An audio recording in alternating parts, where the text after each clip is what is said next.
Hello guys!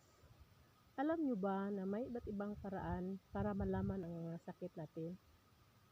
May mga paraan ito guys, pamamagitan ng pag-testing sa ating muta.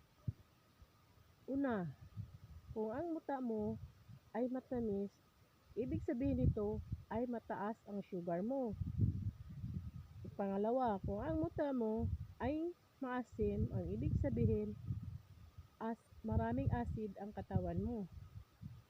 Kung ang muta mo ay mapait, may sakit ka sa atay.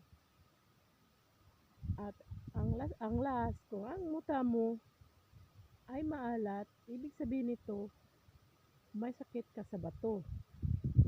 Pero, pag tikman ang muta mo, may sakit ka sa utak. Ano ba yan? Huwag mong tikman.